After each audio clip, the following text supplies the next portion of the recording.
Now to our top story tonight.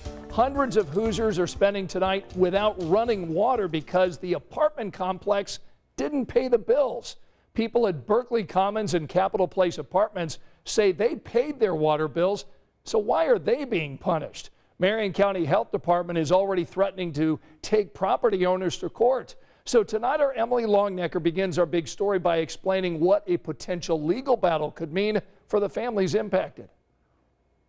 Well, it's not going to get the water turned back on at either of these two apartment complexes, I can tell you that. That's the word from the Marion County Public Health Department, who says citizens cannot be forced to turn the water back on. Citizens says it's ready to turn the water back on as soon as the owner of both of these apartment complexes pays the bill. Until then, though, it's the residents who are caught in the middle.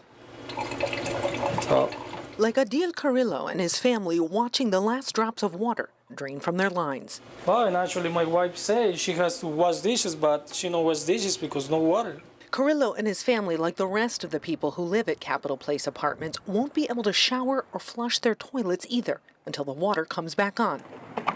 Carrillo came home Thursday to the news citizens had shut it off.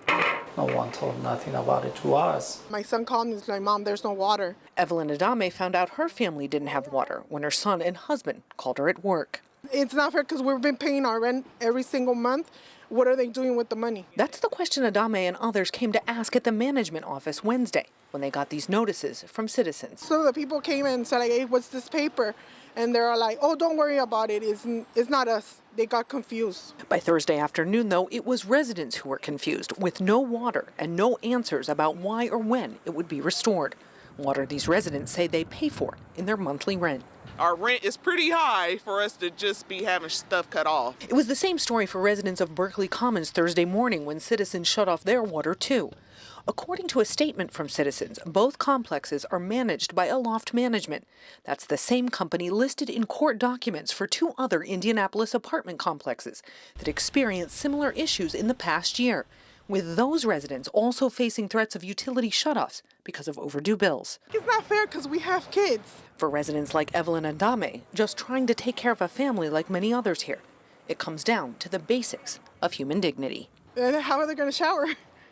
They need to do the bathroom. You have to use the bathroom. What are they going to do?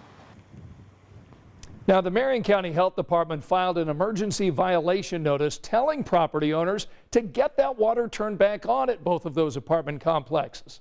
They now plan to stop by tomorrow to see if service has been restored and offer any resources to families. The Red Cross is telling us tonight they've already reached out to the city to offer whatever support is needed.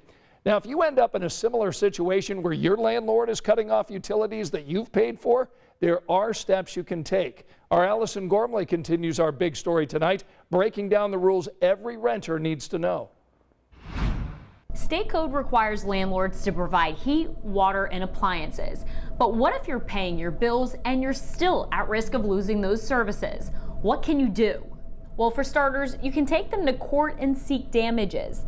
Legal experts recommend giving landlords a reasonable amount of time to fix unsafe living conditions. But what's reasonable depends on the situation. If you have to go to a hotel or relocate, keep receipts of your expenses so you can get your money back. And it's always a good idea to speak with a tenants' rights group like Housing for Hoosiers when deciding whether to take legal action. Now, the Marion County Health Department also has a housing complaint phone number and website you can use. Either fill out a complaint online or you can call this number, 317-221-2150. Both this number and the website do have resources for you. We'll link you to both on the WTHR app and on WTHR.com. And that wraps up tonight's big story.